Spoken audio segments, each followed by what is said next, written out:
Everyone, YouTube channel GS गुरु में आप सबका एक बार फिर से स्वागत है। तो जैसे कि आप सबको पता है, हम मॉडर्न हिस्ट्री पढ़ रहे थे। मॉडर्न हिस्ट्री का टाइम पीरियड जो था इंडियन फ्रीडम स्ट्रगल, वो हमने स्टार्ट किया हुआ था और उसका आज लास्ट लेक्चर रहने वाला है। लास्ट लेक्चर बोले तो 1947 तक हमने टाइम देखना था। दैट मींस जब तक इंडिया आजाद नहीं हो जाता। तो इंडिया आजाद हो जाएगा आज हमारी वीडियो में कह रहा हूं, वैसे तो इंडिया ऑलरेडी आजाद है 1947 से। तो जो 1947 तक का सफर था वो आज हमारा कंप्लीट हो जाएगा। जैसे कि आप सबको पता है, इंडियन फ्रीडम स्ट्रगल को हमने 3 पार्ट्स में डिवाइड किया हुआ था। सबसे पहला फेज था मॉडरेट फेज, नरम दल। उसका टाइम पीरियड था 1885 से 1905 तक। एक्सट्रीमिस्ट फेज 1905 से 17 तक। गांधीयन एरा 1917 से 47। तो मॉडरेट और एक्सट्रीमिस्ट तो हमारे ऑलरेडी कवर हो चुके थे। गांधीयन एरा हमारा चल रहा था। गांधीयन एरा में 1917 से 47 वाला टाइम पीरियड जो था वो हमने स्टार्ट किया हुआ था। आज के लेक्चर में इसको आज कंप्लीट करेंगे। तो लास्ट लेक्चर्स का ओवरव्यू दे देता हूं मैं आपको। लास्ट लेक्चर्स में हमने पढ़ा था, स्टार्टिंग से मैं बता देता हूं, आज का लास्ट लेक्चर रहने वाला है तो स्टार्टिंग से सारी रिवीजन भी हो जाएगी हमारी। हमने स्टार्टिंग से ये देखा था, इंट्रोडक्शन देखी थी हिस्ट्री की और ओवरव्यू देखा था मॉडर्न हिस्ट्री का। उसके बाद यूरोपियन कंपनीज कैसे कैसे इंडिया में आई और उन्होंने अपनी एस्टेब्लिशमेंट इंडिया में की। ईस्ट इंडिया कंपनी ने कैसे उन्होंने बैटल ऑफ प्लासी और बैटल ऑफ बक्सर को मतलब जीत के उसके बाद अपनी इंडिया में रूल एस्टेब्लिश किया। उसके बाद गवर्नर जनरल बंगाल के, इंडिया के या इंडिया के वायसरॉय, आपको मैंने लिस्ट सारी की सारी प्रोवाइड कर दी थी। आपको एक अच्छे तरीके से बता भी दिया था कैसे कैसे गवर्नर जनरल से वायसरॉय चेंज हुए थे उस टाइम पे। नेक्स्ट लेक्चर में हमने देखा था first war of independence, revolt of 1857 का, मंगल पांडे वाला विद्रोह देखा। उसके बाद देखा था इंडियन नेशनल कांग्रेस की एस्टेब्लिशमेंट और जितनी भी इंपॉर्टेंट मीटिंग्स जो आज तक हम पढ़ते आ रहे हैं वो सारी हमने स्टार्टिंग में ही कवर कर ली थी। उसके बाद जो छठा लेक्चर था हमारा, सिक्स लेक्चर में हमने ये देखा था एक्सट्रीमिस्ट फेस और सेवन में इसको कवर कर दिया था एक्सट्रीमिस्ट फेस को, जो 1905 से 1917 तक टाइम पीरियड था। उसके बाद एट्थ नाइन्थ टेंथ, ये लास्ट 3 लेक्चर जो हमने स्टार्ट किया हुआ था गांधीयन इरा। तो गांधीयन इरा 1917 से 47 तक का टाइम पीरियड है, जिसमें हमने लास्ट 1940 तक कवर कर लिया था। तो आज के लेक्चर में जो हमारा रहेगा वो रहेगा 1940 के बाद। तो 1940 के बाद देखेंगे क्या क्या आएगा। उससे पहले जो गांधी इरा की स्टार्टिंग देखी थी हमने 1917 से, सत्याग्रह से स्टार्ट किया था और सबसे पहले 1930 तक सिविल डिसोबीडियंस मूवमेंट तक खत्म किया। उसके बाद चले तो लास्ट लेक्चर जो हमने देखा था उसमें 1930 से लेकर 1940 तक का टाइम पीरियड कवर किया था। Round table conferences, Gandhi impact, ये काफी अच्छे तरीके से मैंने आपको बता दिया था लास्ट वीडियो में। उसके बाद चलते हैं आज वाला जो लेक्चर रहने वाला है। आज वाला लेक्चर रहेगा अपना 11th पार्ट, 11th और लास्ट पार्ट मॉडर्न हिस्ट्री का, जिसमें गांधीयन इरा का 4th पार्ट कवर करेंगे। जो लास्ट पार्ट होगा 1917 तक, मतलब इंडियन इंडिपेंडेंस, इंडिया आजाद कैसे हुआ। फाइनली जो ब्रिटिशर्स थे उन्होंने इंडिया को आजादी कैसे दी, अपनी जो ब्रिटिश कॉलोनी थी इंडिया, उसको ब्रिटिश कॉलोनी से मूव ऑन कैसे करवाया, इंडियंस ने आजाद कैसे करवाया इंडिया को, वो आज देखने जा रहे हैं। जिन लोगों ने अभी तक चैनल को सब्सक्राइब नहीं किया तो प्लीज चैनल को सब्सक्राइब कर दो, ताकि आने वाली वीडियोस आपको फोन पे नोटिफिकेशन में मिलती रहें। और सब्सक्राइब करके साथ में जो बेल आइकॉन है उसको जरूर दबा देना, ताकि आपको नोटिफिकेशन में आपको जब भी वीडियो अपलोड होगी तब साथ के साथ आपको मिल जाएगी। और जिन लोगों ने टेलीग्राम चैनल ज्वाइन नहीं किया तो टेलीग्राम चैनल ज्वाइन कर लो, ताकि आपको लेटेस्ट अपडेट्स और टेलीग्राम चैनल में से एक टेलीग्राम ग्रुप भी मिल जाए। उस ग्रुप में आप कह सकते हो सारे के सारे जितने भी इंपॉर्टेंट क्वेश्चंस है, जितने भी पार्टिसिपेंट्स है, उसमें काफी अच्छे क्वेश्चंस डाल रहे हैं, अपनी नॉलेज शेयर कर रहे हैं, ताकि आप सबको बेनिफिट मिल सके। तो लास्ट लेक्चर में जो हमने क्विज दिया था वो क्विज देख लेते हैं एक बार। क्विज में मैंने 5 क्वेश्चन दिए थे, जैसे कि हर क्विज में रहते हैं, और ये भी बोला था मॉडर्न इंडिया का जो लास्ट क्विज रहेगा वो वाला। तो उस क्विज में सबसे पहला क्वेश्चन था, which among the following was the first newspaper of India. India का सबसे पहला न्यूज़पेपर कौन सा था जो पब्लिश हुआ था 1780 में, 1780 में? That was Bengal gazette. तो इसका आंसर हमारे पास क्या रहेगा? C option. उसके बाद चलते हैं the independence labour party. Independence labour party के जो फाउंडर थे वो कौन थे? तो वो उसके फाउंडर थे B R Ambedkar ji. Third question आपके पास था भूदान मूवमेंट। इसको आज हल्का सा पढ़ेंगे भी। भूदान को, भूदान होता है भूमि दान करना। ये किन्होंने स्टार्ट की थी? ये स्टार्ट की थी आचार्य विनोबा भावे जी ने। विनोबा भावे के बारे में आज के लेक्चर में हम पढ़ेंगे जरूर 1940 में। उसके बाद स्लोगन डोंट पे टैक्स, जो स्लोगन था, एक नारा लगाया गया था, डोंट पे टैक्स, कर मत दो, वो किस पर्सन ने दिया था? वो दिया था अपने वल्लभ भाई पटेल जी ने। और लास्ट क्वेश्चन था उस क्विज का, who among the following was also known as Quaid-e Azam? कायदे आजम के नाम से किसको जाना जाता था? तो वो अपने पर्सन थे मोहम्मद अली जिन्ना जी। तो इसका आंसर था सी। इन लोगों के पांच क्वेश्चन सही हुए हैं, प्लीज कमेंट सेक्शन में जरूर बताना भी all questions are correct. Please comment करते रहना ताकि मुझे पता चलता रहे सारे पर्सन जो हैं वो साथ जो अपने चैनल के साथ जुड़े हुए हैं, साथ के साथ रिवीजन भी कर रहे हैं और एक्टिव पार्टिसिपेंट्स भी हैं। आगे चलते हैं। आज के लेक्चर को स्टार्ट करने से पहले जैसे कि हर बार आपको सेम स्लाइड प्रोवाइड करवाता हूं मैं। हमने 1917 से स्टार्ट किया था गांधी एरा, मतलब 1917 बोले तो लॉर्ड चैम्सफोर्ड से। यहां से स्टार्ट करके हम 1940 तक लॉर्ड लिलिंथगो तक पहुंच चुके हैं। तो लॉर्ड लिलिंथगो का कुछ टाइम पीरियड हम पढ़ चुके हैं, 1940 का हाफ पढ़ चुके हैं, 40 से लेके 47 और 48 तक हम कह सकते हैं ये आज हम कवर करने जा रहे हैं। तो इसमें क्या क्या इंसिडेंट आने वाले हैं ये भी देख लेते हैं। ये जो इंसिडेंट थे लास्ट टाइम हमने पढ़े थे 1930 से 40 तक, ये आपके सामने है। जिन लोगों ने पुरानी वीडियोस नहीं देखी अभी तक उनको नीचे कमेंट सेक्शन में, सॉरी अपने डिस्क्रिप्शन बॉक्स में आपको लिंक मिल जाएगा, तो वहां से क्लिक करके देख सकते हो ताकि आपको एक सीक्वेंस पता चलती रहे कैसे कैसे हमने मॉडर्न इंडिया खत्म किया है, with years, with MCQs, with best content. आज का जो लेक्चर रहने वाला है उसमें जो टॉपिक्स कवर होंगे आपके, वो कवर होंगे अगस्त ऑफर 1940 से स्टार्ट करना है हमने। इंडिविजुअल सत्याग्रह 1940, क्रिप्स मिशन आएगा 1942 में, क्विट इंडिया मूवमेंट भारत छोड़ो आंदोलन आएगा 1942 1942 में, इंडियन नेशनल आर्मी 1942 1943 वाला कंसेप्ट देखेंगे, CR plan CR formula 1944, Wavell plan, Wavell कौन है? वायसरॉय है तो वेवल के नेम से है 1945 में, कैबिनेट मिशन प्लान। देखो यहां से हमारा कॉन्स्टिट्यूशनल डेवलपमेंट भी स्टार्ट हो गई, मतलब कॉन्स्टिट्यूशन बनना स्टार्ट हो जाएगा, यहां से कॉन्स्टिट्यूएंट असेंबली आएगी। ये वाला पॉइंट आपके लिए मोस्ट इंपोर्टेंट रहने वाला है। ये वाला लेक्चर जो रहेगा वो अपने अगली सीरीज, जो नेक्स्ट सीरीज हमारी स्टार्ट होने जा रही है वो है पॉलिटिक्स पे। तो पॉलिटिक्स की सीरीज का जो स्टार्टिंग पॉइंट है ना वो वहीं से करेंगे 29 नंबर से, कैबिनेट मिशन प्लान से। तो यहां से हमारा कॉन्स्टिट्यूशन स्टार्ट होता है तो यहीं से पॉलिटिक्स की सीरीज स्टार्ट करेंगे। आगे इंटरिम गवर्नमेंट है। इंटरिम गवर्नमेंट 1946 में बनी। एटलीस्ट डिक्लेरेशन, एटली कौन है? क्लीमेंट एटली प्राइम मिनिस्टर थे यूके के, तो उनकी डिक्लेरेशन आई थी 1947 में। फाइनली माउंटबेटन प्लान आया 3 जून में, और लास्ट में इंडियन इंडिपेंडेंस एक्ट 1947 में, जिस वजह से इंडिया क्या हो गया? आजाद हुआ। तो ये सारे इवेंट्स रहने वाले हैं, हिस्टोरिकल इवेंट्स जो हम पढ़ने जा रहे हैं आज के लेक्चर में। तो स्टार्ट करते हैं आज के लेक्चर से। सबसे पहला देखो, मैं फिर कह रहा हूं अपनी कॉपी पेन उठा लो, सीक्वेंस में पढ़ेंगे। अगस्त ऑफर आ रहा है तो पहले अगस्त ऑफर पढ़ेंगे, फिर इंडिविजुअल सत्याग्रह पढ़ेंगे, फिर क्रिप्स मिशन पढ़ेंगे, तो सीक्वेंस में चलता रहेगा आपके सामने।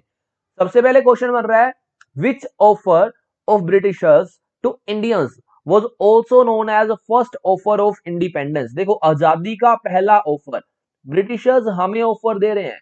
हमने लास्ट वीडियो में पढ़ा था जो अपने इंडियन नेशनल कांग्रेस पार्टी के लीडर्स थे, काफी लीडर्स रिजाइन करके चले गए थे ना इंडियन नेशनल कांग्रेस पार्टी से 1939 के बाद। 1940 में जो था अपने ब्रिटिशर्स जो थे वो उन्होंने हमें ऑफर देना स्टार्ट किया, लेकिन ऑफर आजादी का था, लेकिन पूरी आजादी नहीं थी उसमें। उसमें कुछ लेवल तक उन्होंने इंडिपेंडेंस हमारे सामने ऑफर में रखी। तो यहाँ क्वेश्चन पूछा जा रहा है कौन सा ऐसा ऑफर था ब्रिटिशर्स का जो उन्होंने इंडियंस को दिया था, भारतीय को दिया था, उसे फर्स्ट ऑफर ऑफ इंडिपेंडेंस, आजादी का पहला ऑफर भी बोला जाता है, पहला प्रस्ताव भी बोला जाता है। तो वो कौन सा था? वो था हमारा अगस्त ऑफर। देखो अगस्त ऑफर में क्या क्या रहने वाला है वो भी देखते हैं। अगस्त ऑफर को किस नाम से जानते हैं? लिलिंथगो ऑफर। देखो लिलिंथगो क्यों बोल रहे हैं, अभी हमने पिछले वाली स्लाइड में देखा था जो वायसरॉय थे ना 1940 में, वो कौन थे? वो थे लिलिंथगो। इसी वजह से उनके नेम पे ही ऑफर आया है, अगस्त ऑफर या लिलिंथगो ऑफर। तो सबसे पहले हमारे पास था डोमिनियन स्टेटस। देखो डोमिनियन स्टेटस क्या है? इसको बोलते हैं अधिराज्य। अधिराज्य मतलब हाफ राज्य जो है वो हमें दे दो, हाफ राज हाफ रूल हम चलाएंगे, हाफ रूल आप करो, है ना। तो ये चीज इंडियंस पहले डिमांड कर रहे थे 1927-8-9 में, लेकिन ब्रिटिशर्स ने ये डिमांड कंप्लीट नहीं की थी। डोमिनियन स्टेटस एक तरह का रूलिंग पावर देने वाली बात है, लेकिन कंप्लीट इंडिपेंडेंस की बात नहीं है। लेकिन 1928 में जब इंडियंस की जो डिमांड की थी इंडियंस ने अपने डोमिनियन स्टेटस की, उन्होंने मांगी नहीं थी, मानी नहीं थी, तो हमने पढ़ा था उसके बाद जो हमारे इंडियंस थे जवाहरलाल नेहरू जी 1929 में उन्होंने डिमांड रख दी थी। डिमांड किस चीज की रखी थी? दैट वाज डिमांड रिगार्डिंग पूर्ण स्वराज। तो पूर्ण स्वराज जो डिमांड रखी थी बाद में, उस वजह से अपने इंडियंस ने इस चीज को एक्सेप्ट नहीं किया, बिकॉज इंडियंस चाहते थे हमें अभी पूर्ण आजादी चाहिए, हमें डोमिनियन स्टेटस नहीं चाहिए। ठीक है, तो डोमिनियन स्टेटस हमें मिला, मतलब मिला तो क्या, उन्होंने ऑफर में रखा, लेकिन हमारे इंडियंस ने रिजेक्ट कर दिया इसको। इसी वजह से, इस डोमिनियन स्टेटस की वजह से, इसी ऑफर को क्या बोलते हैं, फर्स्ट ऑफर ऑफ इंडिपेंडेंस, आजादी का पहला ऑफर।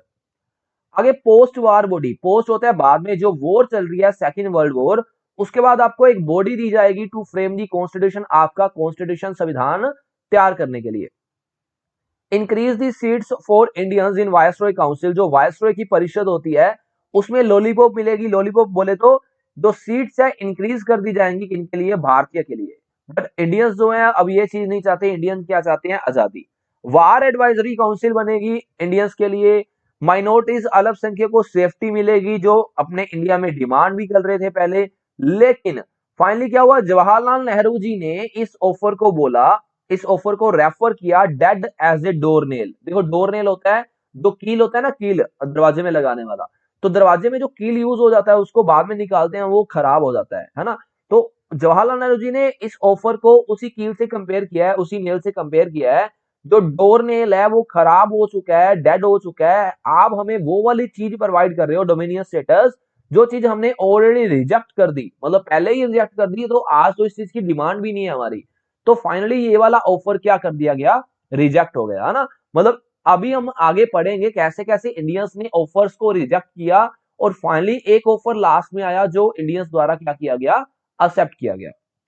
आगे देखते हैं, who was the first individual satyagrahi in 1940। तो सेकंड कॉन्सेप्ट हमारे सामने है इंडिविजुअल सत्याग्रह का। तो इंडिविजुअल सत्याग्रह 1940 में स्टार्ट हुआ। इसमें पूछा गया है सबसे पहले इंडिविजुअल सत्याग्रह क्या थे। देखो इंडिविजुअल सत्याग्रह का मतलब है, जो सत्याग्रह स्टार्टिंग में महात्मा गांधी जी का कॉन्सेप्ट था, उसमें क्या होता था, काफी पर्सन इकट्ठे धरने पे बैठ जाते थे ना, तो उस वजह से वॉयलेशन हो जाती थी थोड़ी बहुत, या फिर जो ब्रिटिशर्स थे वो भड़क जाते थे। लेकिन 1939 में जो सेकेंड वर्ल्ड वॉर स्टार्ट हुई थी, तो उस वजह से इन्होंने एक कॉन्सेप्ट सोचा, अगर सत्याग्रह करना है तो सिर्फ एक पर्सन सत्याग्रह पे बैठेगा। तो सबसे पहला सत्याग्रही कौन था 1940 में बैठने वाला, दैट वाज आचार्य विनोबा भावे। तीनों के तीनों देख लेते हैं। फर्स्ट थे आचार्य विनोबा भावे, सेकंड थे जवाहरलाल नेहरू जी, थर्ड थे ब्रह्मदत्त। तो तीनों के तीनों बाद में क्या हो गए थे, अरेस्ट हो गए थे। देखो एक ना एक्ट आया था, तो उस एक्ट की वजह से ये अरेस्ट हो गए थे। आपका कह सकते हैं इंडियन सेफ्टी एक्ट, यहाँ मिस है, मिस प्रिंट है sorry, under Indian safety act या सेफ्टी ऑफ इंडिया एक्ट जो ब्रिटिशर्स ने अनाउंस किया था, उस एक्ट की वजह से ये तीनों क्या हो गए थे, अरेस्ट हो गए थे वर्ल्ड वॉर के चलते हुए। जब तीनों अरेस्ट हो गए तो फाइनली जो इंडिविजुअल सत्याग्रह था वो क्या हो गया था, खत्म हो गया था। तो हमारे पास क्वेश्चन था, सबसे पहले इंडिविजुअल सत्याग्रही कौन थे, वो थे आचार्य विनोबा भावे। एक चीज इंपॉर्टेंट और है, आचार्य विनोबा भावे का जो मैंने क्वेश्चन डाला था लास्ट में अपने क्विज में, तो क्वेश्चन क्या था, क्वेश्चन था भूदान के लिए फेमस कौन थे, है ना। तो भूदान होता है भूमि दान करना। भूमि दान करने का जो आंदोलन था, मूवमेंट थी, वो सबसे पहले किन्होंने स्टार्ट की थी, दैट वाज स्टार्टेड बाय आचार्य विनोबा भावे। ठीक है, ये इंपॉर्टेंट क्वेश्चन बनता है, इसको नोट डाउन कर लेना प्लीज। काफी बार एग्जाम में ये वाला क्वेश्चन देखा गया आचार्य विनोबा भावे में। आगे चलते हैं, 43rd number question, Cripps mission. अब नेक्स्ट टॉपिक हमारा स्टार्ट हो गया क्रिप्स मिशन। क्रिप्स मिशन जो आया था सर स्टैनफोर्ड क्रिप्स के नेम पे, है ना। तो इसमें पूछा ये गया, ये वाला मिशन कौन से साल में आया, कौन से ईयर में आया। तो ये हमारे पास आया था 1942 में, 1942 में आया था। और एक चीज और देखते हैं, इसमें क्या रखा गया। देखो जो हमारी कॉन्स्टिट्यूंट असेंबली है, जिन्होंने हमारा कॉन्स्टिट्यूशन बनाया है, सबसे पहले ब्रिटिशर्स ने कॉन्स्टिट्यूंट असेंबली का प्रपोजल क्रिप्स मिशन में रखा था। लास्ट में जब हमने पढ़ा था अगस्त ऑफर, तो अगस्त ऑफर में इन्होंने हमें क्या प्रोवाइड किया था, अगस्त ऑफर में सिर्फ सिंगल चीज, एक ही चीज प्रोवाइड की थी। वो क्या थी, वो हमारे पास था पोस्ट वॉर बॉडी। मतलब वहां पे एक नाम मेंशन नहीं हुआ कॉन्स्टिट्यूंट असेंबली का। तो कॉन्स्टिट्यूंट असेंबली सबसे पहले प्रपोजल हमें कहां मिला, वो मिला क्रिप्स मिशन में। और भी देख लेते हैं इसके बारे में। तो क्या हुआ, जो क्रिप्स मिशन था एक्चुअली इसमें काफी चीजें थी, लेकिन सबसे इंपॉर्टेंट यही पॉइंट है, बाकी चीज तो सेम है। डोमिनियन स्टेटस प्रोवाइड किया हमने, मतलब उन्होंने हमारे सामने रखा लेकिन हमने रिजेक्ट कर दिया। पोस्ट वार बॉडी कॉन्स्टिट्यूंट असेंबली रखी लेकिन हमने रिजेक्ट कर दी। इंडियंस के लिए सीट्स इंक्रीज की, वो भी रिजेक्ट कर दी। फाइनली जवाहरलाल नेहरू जी ने बोला, आप हमें ऐसी कार प्रोवाइड कर रहे हो जिसका कोई इंजन नहीं है, मतलब बेकार की कार है, बट उसकी जो ब्रेक्स है वो फुल है ना, विद ऑल ब्रेक्स। और गांधी जी ने इसको क्या बोला, ये क्वेश्चन काफी बार आया एग्जाम में, गांधी जी ने क्रिप्स मिशन को क्या बोल के रिजेक्ट किया था, that was a post dated cheque. Post dated cheque, ऐसा चेक दे रहे हो जिसका जो बैंक है वो भी डिसॉल्व होने वाला है, और जो बैंक का चेक आपने दिया है वो वाला चेक एक्सपायर हो चुका है, ठीक है, उसकी डेट निकल चुकी है। तो 43 जो क्वेश्चन है हमारा, ये था हमारा क्रिप्स मिशन पे जो आया था 1942 में।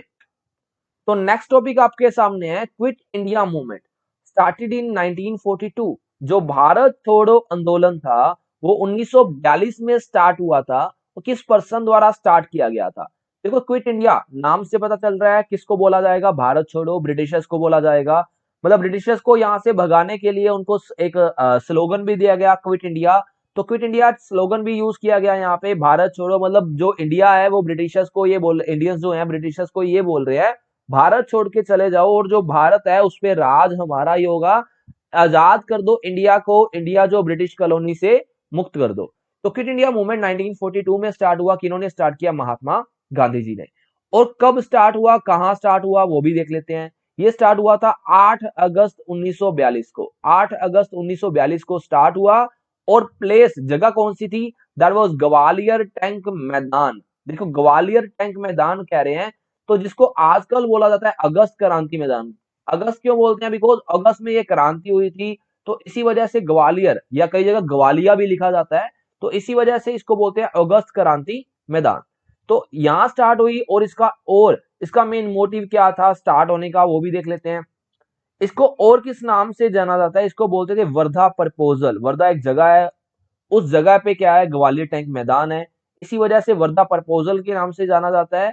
और ऑपरेशन थंडरबोल्ट, ऑपरेशन थंडरबोल्ट क्या था? सभी पर्संस को बोला गया आप एक जगह इकट्ठे होके अपने नारेबाजी करनी है, नारे लगाने हैं, और ब्रिटिशर्स को यहां से भगाना है। That was operation Thunderbolt. और इसका मेन मोटिव क्या था? मोटिव था इमीडिएट ट्रांसफर ऑफ पावर्स। देखो क्या है, हमें नेम से पता चल रहा है क्विट इंडिया, भारत छोड़ो। अगर ब्रिटिशर्स जो है जो इंडिया छोड़ के चले जाते हैं, तो पीछे जो इंडिया होगा उसको संभालेगा कौन? इंडियन संभालेंगे ना। दैट मीन्स जो ब्रिटिशर्स पावर्स यूज कर रहे हैं एक इंडिया की एडमिनिस्ट्रेशन को चलाने के लिए, उस एडमिनिस्ट्रेशन को चलाने के जितनी भी पावर्स है उनको ट्रांसफर किया जाए इमीडिएट। कहां से कहां तक? उनको ब्रिटिशर्स से इंडियंस तक ट्रांसफर किया जाए, ताकि जो ब्रिटिशर्स हैं वो यहां से निकल जाएं, और जो इंडियंस हैं वो आजाद हो जाएं पूरी तरह से। तो ये हमारे पास थी क्विट इंडिया मूवमेंट। और भी इंपॉर्टेंट पॉइंट है आगे क्वेश्चन में आपके सामने मैं पेश करता हूं। आगे आपके पास है क्विट इंडिया मूवमेंट। तो क्विट इंडिया मूवमेंट पे चलते हुए विच slogan was given by Mahatma Gandhi? Mahatma Gandhi ji के द्वारा कौन सा स्लोगन दिया गया था टू द इंडियंस? देखो, जल्दी जल्दी में आंसर गलत मत कर देना। क्विट इंडिया भी चलो स्लोगन है, लेकिन पूछा गया इंडियंस को दिया गया है स्लोगन। तो इंडियंस के लिए जो यूज किया था दैट वाज डू और डाई, करो या मरो। ये स्लोगन दिया था महात्मा गांधी जी ने, ठीक है। आगे चलते हैं। अगला क्वेश्चन क्विट इंडिया मूवमेंट पे, जो क्विट इंडिया मूवमेंट थी, ड्यूरिंग क्विट इंडिया मूवमेंट के चलते हुए सम इंपॉर्टेंट फेमस पर्संस, कुछ इंपॉर्टेंट थे फेमस पर्सन थे, वो अरेस्ट कर लिए गए थे on which date under operation zero hour. देखो, एक क्वेश्चन में तीन तीन चार चार क्वेश्चंस आपको मैं प्रोवाइड करवा देता हूं। जो ऑपरेशन जीरो आर ब्रिटिशर्स ने चलाया, उस ऑपरेशन के चलते हुए क्विट इंडिया मूवमेंट के टाइम पे किन पर्संस को अरेस्ट कर लिया गया था? तो वो पर्सन कुछ थे महात्मा गांधी जैसे, जवाहरलाल नेहरू जी, वल्लभ भाई पटेल जी। तो वो पर्सन जो इंपॉर्टेंट पर्सन थे, लीडर्स थे, उनको अरेस्ट कर लिया गया था ऑन द नेक्स्ट डेट। 8 अगस्त को स्टार्ट हुई थी और अगले ही दिन 9 अगस्त को अरेस्ट कर लिया गया। देखो, 9 अगस्त 1942 ये एग्जाम में डेट पूछी जा चुकी है। 9 अगस्त 1942 को महात्मा गांधी जी और बाकी कुछ अनदर लीडर्स भी क्या हुए थे? अरेस्ट हुए थे। तो इसका आंसर हमारे पास क्या रहेगा? 9 अगस्त 1942। नेक्स्ट क्वेश्चन आपके सामने है सीआर प्लान और सीआर फॉर्मूला। देखो, सीआर प्लान या सीआर फॉर्मूला जो 1944 में आया, 1940 में स्टार्टिंग में हमने क्या पढ़ा? पहले हमने पढ़ा अगस्त ऑफर, उसके बाद क्या पढ़ा? Cripps mission. मतलब इंडियाज वाले, जो इंडिया वाले हैं वो रिजेक्ट करते जा रहे हैं प्लान्स को जो ब्रिटिशर्स हमें ऑफर दे रहे हैं। लेकिन सीआर प्लान तो जो था वो तो इंडियंस द्वारा लाया गया ना। तो सीआर प्लान जो था वो किस पर्सन द्वारा या किस पर्सन के नेम से मेंशन है? किस पर्सन जो फेमस लीडर थे जिन्होंने स्टार्ट किया था? स्टार्ट तो क्या किया था? मैं बता देता हूं इसमें हुआ क्या था, वो भी बता दूंगा। तो सीआर जो प्लान था वो किस पर्सन के नेम पे आया था, वो आया था अपने सी राजगोपालचारी जी के। देखो सीआर प्लान को मैं हल्का जो आपको बता देता हूँ। सीआर प्लान जो था ना ब्रिटिशर्स के अगेंस्ट तो वैसे तो नहीं था, मतलब हम कह सकते हैं इसमें इन्होंने ये कहा था जो मुसलमान है, जो मुस्लिम लीग है वो अलग से नेशन की डिमांड कर रही थी, है ना। तो अलग से नेशन की डिमांड कर रही थी। सीआर प्लान सी राजगोपालचारी ने बोला अपना इंडियंस जो इंडियन नेशनल कांग्रेस पार्टी है या हिंदू सिख है उनका और मुसलमानों का जो मेन मोटिव है ना वो है आजादी। पहले मेन मोटिव का टारगेट रखते हैं, दोनों वापस इकट्ठे हो जाते हैं। दोनों इकट्ठे होने के बाद क्या करेंगे, हम डिमांड करेंगे, demand for the independence. By chance हमें जब इंडिपेंडेंस मिल जाएगी उसके बाद क्या होगा, जो मुस्लिम लोग हैं इंडिया में उनसे वोटिंग करवाई जाएगी। वोटिंग किसके लिए, वो करवाई जाएगी सेपरेट नेशन के लिए। जो स्टार्ट 1940 में कॉन्सेप्ट आया था टू नेशन थ्योरी, उसके लिए वोटिंग करवाई जाएगी। अगर मुसलमान सारे वोट में पॉजिटिव देते हैं, अभी हमें ये ऐसा होता है अभी 1944 के फॉर्मूले के बाद, इंडिपेंडेंस के बाद अगर मुसलमान कह देते हैं हमें अलग से क्या चाहिए, नेशन चाहिए, तो मिल जाएगा, अदरवाइज नहीं मिलेगा। लेकिन मोहम्मद अली जिन्ना जो उनके मेन लीडर्स चल रहे थे वो चाहते थे वोटिंग ना हो, सीधा सीधा हमें क्या मिले, अलग से नेशन मिले। इसी वजह से जो सीआर प्लान था वो भी क्या हो गया था, वो रिजेक्ट कर दिया गया था बाय दी मोहम्मद अली जिन्ना। तो सीआर प्लान भी एक तरह से क्या हो गया, कैंसिल हो गया। उसके बाद क्या हुआ 1944 के बाद, अंडर विच कॉन्फ्रेंस और plan the establishment of Indian council which included only Indians except two persons was offered in 1945। तो क्वेश्चन ध्यान से समझना, ऐसी कौन सी कॉन्फ्रेंस या प्लान था जिसमें ये अनाउंस किया गया था एक इंडियन काउंसिल की एस्टेब्लिशमेंट होगी, एक इंडियन काउंसिल की स्थापना की जाएगी जिसमें सारे के सारे इंडियंस होंगे, लेकिन दो पर्सन क्या होंगे, ब्रिटिशर्स होंगे, एक्सेप्ट लिखा हुआ है ना। तो दो पर्सन कौन से थे, एक तो उनका वायसरॉय था, एक था कमांडर इन चीफ जो आर्म्ड फोर्सेस का हेड होता है। तो 1945 में ऐसा कौन सा ऑफर आया था जो ब्रिटिशर्स ने हमारे सामने रखा था, वो था हमारे पास वेवल प्लान, जिसको हम शिमला कॉन्फ्रेंस के नाम से भी जानते हैं। तो इसका आंसर हमारे पास रहेगा शिमला कॉन्फ्रेंस। शिमला कॉन्फ्रेंस के इंपॉर्टेंट पॉइंट्स देख लेते हैं। शिमला कॉन्फ्रेंस जो थी उसको किस नाम से जाना जाता है, वेवल प्लान। तो स्टार्टिंग में मैंने वेवल प्लान मेंशन किया था 1945 वाला। वेवल वायसरॉय था उस टाइम पे। वेवल ने सभी इंडियंस को जो अरेस्ट हो चुके थे आज से इससे 2-3 साल पहले 1942 में, सभी इंडियंस को बाहर बुला के, मतलब जेल से रिहा करने के बाद शिमला में बुलाया, शिमला में कॉन्फ्रेंस रखी और उनको कुछ आप कह सकते हैं प्रपोजल रखा इंडियंस के सामने। वो प्रपोजल क्या था, एक तो सबसे पहले जो क्वेश्चन में आपके सामने मेंशन है, इंडियन काउंसिल बनेगी जिसमें दो पर्सन ब्रिटिशर्स के होंगे, बाकी सारे इंडियंस होंगे, है ना। और उसके बाद जो फॉरेन मैटर्स होंगे, विदेशी मसले होंगे, वो इंडियंस को दिए जाएंगे। Two English in Indian council, ये पॉइंट बता रहा था मैं, जो इंडियन काउंसिल बनेगी दो अंग्रेज होंगे उसमें, वायसरॉय और कमांडर इन चीफ। रिप्रेजेंटेशन जो होगी हिंदू और मुसलमानों दोनों की क्या होगी, इक्वल होगी। लेकिन इसमें भी ब्रिटिशर्स का कुछ हिस्सा रखा गया ना, दो पर्सन, वायसरॉय और कमांडर इन चीफ, जिस वजह से जो इंडियंस थे और मुस्लिम लीग थी उन्होंने प्लान को क्या कर दिया था, फाइनली रिजेक्ट कर दिया था। उसके बाद क्या हुआ 1945 के बाद चलते हैं। अरे बीच में एक छोटा सा कॉन्सेप्ट रह गया था इंडियन नेशनल आर्मी वाला, वो भी देख लेते हैं। Who was the founder of Indian national army. Indian national army के फाउंडर कौन थे, वो थे मोहन सिंह जी। मोहन सिंह फाउंडर है, ये याद रखना, इंडियन नेशनल आर्मी। एक चीज और आएगी, ये भारतीय राष्ट्रीय सेना है। उसके बाद क्या है, आजाद हिंद फौज। आजाद हिंद फौज एक्चुअली किसका पार्ट है, वो है हमारा पार्ट इंडियन नेशनल आर्मी का ही एक पार्ट है। जो इंडियन नेशनल आर्मी थी मोहन सिंह जी के जाने के बाद उसको नाम दे दिया गया था आजाद हिंद फौज। आजाद हिंद फौज बनी कब थी, ये क्वेश्चन एग्जाम में आता है, 1 सितंबर 1942। 1 सितंबर 1942 को बनी थी। कहां पे बनी, ये देखो मैंने एक क्वेश्चन में दो दो तीन तीन क्वेश्चन ऐड किए हुए हैं, ख्याल करना थोड़ा सा। सिंगापुर में बनी थी। Who was appointed as the leader of this army. Azad Hind Fauj के लीडर कौन थे, मोहन सिंह जी के जाने के बाद सेना वही है, सेना का नेम चेंज किया गया, सेना की टुकड़ी का नाम आजाद हिंद फौज रखा गया। तो 1942 में जो अपनी आजाद हिंद फौज के अपने लीडर बने वो कौन थे, सुभाष चंद्र बोस जी। और सुभाष चंद्र बोस जी लीडर बनने के बाद इन्होंने एक स्लोगन भी दिया था, दैट स्लोगन वाज दिल्ली चलो, दिल्ली चलो। ठीक है, ये हमारी आजाद हिंद फौज के बारे में कुछ क्वेश्चन थे दो। आगे इसके बाद क्या हुआ, 1945 हमने पढ़ा था। उसके बाद आया 1946, that was cabinet mission plan. Topics आपके सामने सारे के सारे कवर होंगे, तो सीक्वेंस में टॉपिक्स के अकॉर्डिंग अपने नोट्स तैयार करते रहना, आपको कोई दिक्कत ना आए जिसकी वजह से। Who was not the member of cabinet mission plan, जो कैबिनेट मिशन प्लान आया था उसमें कौन सा पर्सन मेंबर नहीं था उसका, which was announced in India on 16 of May 1946, जिसकी अनाउंसमेंट इंडिया में 16 मई 1946 को हुई थी। तो 3 पर्सन हमारे पास थे, पहले तीनों ही थे एक्चुअली, सर स्टैनफोर्ड गिब्स, एवी अलेक्जेंडर, पैट्रिक लॉरेंस। तो 3 पर्सन हमारे पास थे, जो विंस्टन चर्चिल थे इसके मेंबर नहीं थे। तो कैबिनेट मिशन प्लान जो था वो यूके के प्राइम मिनिस्टर थे क्लीमेंट एटली, उन्होंने भेजा था हमारे इंडिया में। तो जब उन्होंने हमारे इंडिया में प्लान भेजा, उस टाइम पे 3 पर्सन हमारे इंडिया में आए, इन्होंने फाइनली अनाउंस किया आपके लिए क्या बनेगी, एक कॉन्स्टिट्यूएंट असेंबली बनेगी, वो आपका क्या बनाएगी, कॉन्स्टिट्यूशन तैयार करेगी, जिसमें हिंदू और मुसलमान होंगे, ब्रिटिशर्स का कोई पार्टिसिपेशन नहीं होगी। जिस वजह से जो कैबिनेट मिशन प्लान था फाइनली इसको एक्सेप्ट कर लिया गया था। ठीक है, तो विंस्टन चर्चिल इसके मेंबर नहीं थे। हाँ जी, तो देख लेते हैं फाइनली एक्सेप्टेड बाय इंडियंस, जो मेंबर ये वाला प्लान था इंडियंस के द्वारा फाइनली एक्सेप्ट कर लिया गया।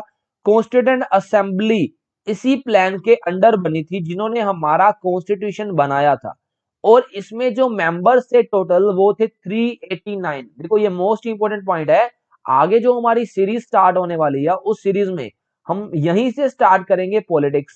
कॉन्स्टिट्यूशन की जो हिस्टोरिकल बैकग्राउंड होगी वो यहीं से देखेंगे। 389 मेंबर्स जो थे टोटल, वो 93 प्रिंसली स्टेट जो राजे महाराजा के अंडर थी, और 296 ब्रिटिश इंडिया के अंडर थे। इसको थोड़ी कम, जो इसकी डिवाइडेशन है उसको थोड़ा डीप में देखेंगे, कैसे कैसे मेंबर्स कौन कौन सी स्टेट से, कौन कौन से एरिया से आए थे, वो हम पॉलिटिक्स के लेक्चर में देखेंगे। और एक चीज और याद रखना, जो महात्मा गांधी जी थे और जो मुस्लिम लीग के लीडर थे मोहम्मद अली जिन्ना, बहुत मतलब ये फेमस क्वेश्चन बनता है स्टेटमेंट बेसिस, काफी बार पीपीएससी लेवल के या स्टेट पीएससी लेवल के एग्जाम में या यूपीएससी लेवल के एग्जाम में ये चीज देखी गई है। जो स्टेटमेंट आती है आपके सामने वो स्टेटमेंट होती है महात्मा गांधी जी और मोहम्मद अली जिन्ना ये मेंबर थे, एक्चुअल में मेंबर नहीं थे कॉन्स्टिट्यूएंट असेंबली के। जो तो संवैधानिक सभा बनी थी संविधान बनाने के लिए, जिन्होंने हमारा संविधान प्रिपेयर किया फाइनली बनाया, उसके मेंबर नहीं थे महात्मा गांधी जी और मोहम्मद अली जिन्ना जी। तो फाइनली ये हमारा खत्म होता है कैबिनेट मिशन प्लान। उसके बाद चलते हैं कैबिनेट मिशन के प्लान के बाद एक चीज और आई। देखो 1946 ही चल रहा है अभी, डायरेक्ट एक्शन डे, जिसको ग्रेट कलकत्ता किलिंग्स के बारे में नाम से भी जानते हैं। तो डायरेक्ट एक्शन डे मनाया गया बाय द मुस्लिम्स, जिसको ग्रेट कलकत्ता किलिंग्स बोलते हैं। वो कौन सी डेट को सेलिब्रेट किया गया था या मनाया गया था या अनाउंस किया था, सेलिब्रेट नहीं बोल सकते। तो इसको जो था डायरेक्ट एक्शन डे वो कब हुआ था, वो हुआ था 16 ऑफ अगस्त 1946 को। मौलाना जो अबुल कलाम आजाद थे उन्होंने इस दिन को ब्लैक डे के नाम से भी रेफर किया है। ब्लैक डे मतलब जिस दिन काफी पर्सन्स की डेथ हुई थी कलकत्ता में, तो इसी वजह से इसको ब्लैक डे भी बोला है ना। तो इसको डायरेक्ट एक्शन डे की डेट क्या हुई, 16 ऑफ अगस्त, और इसको क्या बोला जाता है, ब्लैक डे। किन्होंने बोला था, मौलाना अबुल कलाम आजाद जी ने। उसके बाद क्या हुआ 1946 में, जैसे ही हमारे पास पावर आ गई कॉन्स्टिट्यूशन बनाने की, कॉन्स्टिट्यूएंट असेंबली बन रही है, तो हमारे इंडिया में एक इंटरिम गवर्नमेंट, इंटरिम क्या होता है, इंटरिम होता है एक अस्थायी रूप से, अस्थायी बोले तो अपन कह सकते हैं टेम्परेरी, टेम्परेरी गवर्नमेंट बनाएगी 2 सितंबर 1940 को। कौन से पर्सन ऐसे थे उस गवर्नमेंट के हेड बने थे, वो पर्सन कौन थे, जो हमारे इंडिया के पहले प्राइम मिनिस्टर बने ना 1947 में, 1946 में वही इसी गवर्नमेंट के हेड थे, इंटरिम गवर्नमेंट के। इंटरिम गवर्नमेंट के जो हेड थे, इंटरिम गवर्नमेंट कह सकते हैं, इंटरिम बोल सकते हैं, उसके हेड थे अपने जवाहरलाल नेहरू जी। उसके बाद क्या हुआ 1946 गवर्नमेंट चलने के बाद आगे क्या आई, एक आई डेक्लारेशन। डेक्लारेशन आई 1947 में, मतलब 1946 से हम शफल कर चुके हैं, शिफ्ट कर चुके हैं 1947 में। That was एटलीज डेक्लारेशन। एटली कौन थे, एटली यूके के प्राइम मिनिस्टर थे, जिन्होंने अपने इंडिया में क्या भेजा था, कैबिनेट मिशन प्लान, वही एटली है। क्लीमेंट एटली इसका पूरा नेम है, क्लीमेंट एटली। तो उन्होंने एक डेक्लारेशन की थी 20 फेब 1947 को। क्लीमेंट एटली ने अनाउंस किया था इंडिया को आजाद कर दिया जाएगा। आजाद कौन सी तारीख को किया जाएगा, वो तारीख थी हमारी 30 ऑफ जून 1948। मतलब 1948 में, 1948 बोले तो 1948 में इन्होंने बोला था इंडिया को आजाद किया जाएगा, लेकिन फिर इंडिया पहले कैसे आजाद हो गया इसके बाद वो भी देखते हैं। 1947 फेब चल रहा है, फेब के बाद कौन आए, अपने वायसरॉय चेंज हो गए, माउंट बैटन। तो माउंट बैटन जी ने एक प्लान अनाउंस किया, माउंट बैटन प्लान। वो माउंट बैटन प्लान कौन सी तारीख को आया था, अनाउंस हुआ था, दैट वाज अनाउंस्ड ऑन 3 जून 1947, 3 जून 1947, 1947 जरूर मेंशन कर लेना। इस प्लान को और किस नाम से जानते हैं, इस प्लान को बोलते हैं 3 जून प्लान के नाम से। 3 जून प्लान 3 जून को अनाउंस हुआ है, 3 जून 1947, 1947। इसको डिकी बर्ड प्लान भी बोला जाता है। इसका मेन मोटिव क्या था, या माउंट बैटन ने फाइनली क्या चीज अनाउंस की इंडिया में, जो पावर्स हैं वो ब्रिटिशर्स से किनको दी जाएंगी, इंडियंस को दी जाती हैं, और दो सेपरेट नेशंस जो हैं वो तैयार होते हैं, और दो गवर्नमेंट बनाई जाएगी अलग से, दो सेपरेट नेशन, एक इंडिया एक पाकिस्तान, और दो सरकारें चलेंगी उनकी अलग अलग। तो फाइनली हमारे इंडिया में माउंट बैटन जो अपने इंडिया के last viceroy, last British viceroy थे, उन्होंने क्या अनाउंस कर दिया, जो हमारा इंडिया है उसको दो पार्ट्स में डिवाइड किया जाएगा। दो पार्ट्स कौन कौन से होंगे, एक होगा इंडिया और दूसरा अपने पास होगा पाकिस्तान। तो फाइनली हमारे इंडिया में पार्टीशन अनाउंस हो गई 3 जून 1947 को। जो अपने इंडियंस के लीडर्स थे वो इस चीज के काफी अगेंस्ट भी हुए थे, और जो मुसलमान थे वो इस चीज से क्या थे, वो इस चीज से खुश थे। आगे इसके बाद क्या हुआ, इसके बाद देखो अभी तो हमारे पास पार्टीशन अनाउंस हुई है ना, अभी ऐसा नहीं अनाउंस हुआ। देखो क्या होता है, जैसे इंडिया में कुछ चीज इंप्लीमेंट करनी होती है, इंप्लीमेंट करने के लिए क्या होता है, हमारे पास ना एक एक्ट पास होता है, एक बिल पास होता है अपनी पार्लियामेंट में। वैसे ही इनकी भी पार्लियामेंट है, बिकॉज हमारा जो पार्लियामेंट्री सिस्टम है हमने कहां से कॉपी किया हुआ है, वो कहां से कॉपी किया, अपने ब्रिटेन से। तो जो ब्रिटेन से हमने पार्लियामेंट्री सिस्टम कॉपी किया है, दैट मीन्स ब्रिटेन में भी पार्लियामेंट चलती है। तो अगर कोई चीज इंप्लीमेंट करनी होती है तो एक्ट पास होता है। तो आपके पास, आपके सामने वही है। उसके बाद क्या आया 1947 में, इंडियन इंडिपेंडेंस एक्ट, एक बिल पास हुआ, एक्ट पास हुआ। ब्रिटिश जो थे उन्होंने अपनी पार्लियामेंट में एक्ट पास किया। तो ब्रिटिश हाउस ऑफ कॉमन, मैं ये बता चुका हूं हाउस ऑफ कॉमन क्या है, जैसे हमारे इंडिया में लोअर हाउस लोकसभा है, वहां पे हाउस ऑफ कॉमन बोलते हैं। जैसे हमारे राज्यसभा है वैसे वहां क्या बोलते हैं, हाउस ऑफ लॉर्ड्स। तो 15 और 16 जुलाई को क्या हुआ, फाइनली 15 जुलाई को हाउस ऑफ कॉमन, 16 जुलाई को हाउस ऑफ लॉर्ड्स में क्या हो गया, वो एक्ट पास कर दिया गया, और सम्राट ने साइन कर दिया 18 जुलाई 1947 को। और फाइनली हमारे इंडिया में क्या हो गया, इंडिया इंडिपेंडेंट अनाउंस हो गया। लेकिन कितनी तारीख को हुआ वो आगे देखते हैं। जो पहले प्राइम मिनिस्टर थे इंडिया के वो कौन थे, जवाहरलाल नेहरू जी। यहां से क्वेश्चन भी एग्जाम में बन सकता है। First governor general of free India, देखो क्या हुआ था, मैंने ना आपको एक चार्ट शो किया था पिछले लेक्चर्स में, मैंने आपको चार्ट बताया था। जब इंडिया आजाद हुआ था, इंडिया आजाद होने के बाद जो पोजीशन चल रही थी वायसरॉय की, फाइनली वायसरॉय से क्या हो गया था, गवर्नर जनरल स्टार्ट हो गए थे। और मैंने स्टार्टिंग में भी बताया था 1948 तक चले थे माउंट बैटन जी, है ना। तो 1947 इंडिया आजाद होने के बाद अपने जो फ्री इंडिया के, फ्री इंडिया बोले तो आजाद भारत के पहले गवर्नर जनरल बने थे वो थे लॉर्ड माउंट बैटन जी। और उसके बाद क्या हुआ, माउंट बैटन के बाद जो इंडिया के गवर्नर जनरल बने, एक सिर्फ सिंगल इंडियन रह चुके हैं, पहले और आखिरी इंडियन गवर्नर जनरल जो थे, फर्स्ट एंड लास्ट इंडियन कर लेना यहाँ पे, इंडियन भारतीय गवर्नर जनरल फ्री इंडिया। तो वो कौन थे, वो थे सी राजगोपालचारी, जिनके नेम से सीआर प्लान आया था। और पाकिस्तान में क्या हुआ, पाकिस्तान के पहले प्रधानमंत्री बने लियाकत अली खान, और पहले गवर्नर जनरल कौन बने, मोहम्मद अली जिन्ना जी। तो ये हमारे पास इंडियन इंडिपेंडेंस एक्ट था, तो फाइनली इंडिया में अनाउंस कर दिया गया। और 15 अगस्त 1947 को यहां पे हमारा क्या हो गया, इंडिया आजाद हो गया। ये उस टाइम का न्यूज़पेपर है। इंडिया इंडिपेंडेंट मतलब इंडिया आजाद हो गया, तो ब्रिटिश रूल जो था वो क्या हो गया, खत्म हो गया, है ना। कॉन्स्टिट्यूएंट असेंबली को सारा वर्क संभाल दिया गया। और जो माउंट बैटन की अपॉइंटमेंट हुई थी वो गवर्नर जनरल हो गई, मतलब as a governor general India में हो गए वो 1 साल के लिए। मतलब ये सारा आपके पास यहाँ मेंशन किया हुआ था उस टाइम पे, जो जैसे जैसे चेंजेस आई इंडिया में, और फाइनली जो इंडिया था उसको आजाद कर दिया गया। तो 15 अगस्त 1947 को इंडिया क्या हो गया, आजाद हो गया। कमेंट सेक्शन में आप एक बात और बताना, 15 अगस्त 1947 को, देखो जो पाकिस्तान है 14 अगस्त है ना, 15 अगस्त 1947 को ऐसे कौन से देश और हैं 15 अगस्त को, 15 अगस्त को जो अपनी इंडिपेंडेंस डे सेलिब्रेट करते हैं, मतलब 15 अगस्त को कौन कौन से देश ऐसे हैं जो आजादी दिवस मनाते हैं, ये चीज आप कमेंट सेक्शन में जरूर बताना। तो आज का लेक्चर हमारा यहाँ ओवर होता है। मॉडर्न हिस्ट्री का जो टाइम पीरियड रहा था वो हमारा 1947 तक यहाँ खत्म होता है। इसके बाद की जो सीरीज होगी वो आपकी डिमांड पे वो स्टार्ट होने जा रही है विद इन 1-2 डेज। वो कौन सी स्टार्ट होने जा रही है? पॉलिटिक्स पे, सिविक्स पे, अपने कॉन्स्टिट्यूशन पे।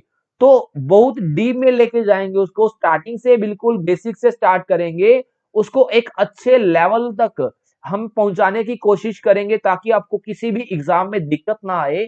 तो पॉलिटिक्स की सीरीज इसके बाद स्टार्ट होगी 1946 में, जैसे ही कॉन्स्टिट्यूशन बनना स्टार्ट हुआ, इसीलिए मॉडर्न हिस्ट्री का मैंने टॉपिक उठाया था ताकि मॉडर्न खत्म हो, उसके बाद साथ के साथ क्या हो जाए, अपने कॉन्स्टिट्यूशन स्टार्ट हो जाए। तो फाइनली अपना इंडिया आज यहां आजाद होता है 1947 में।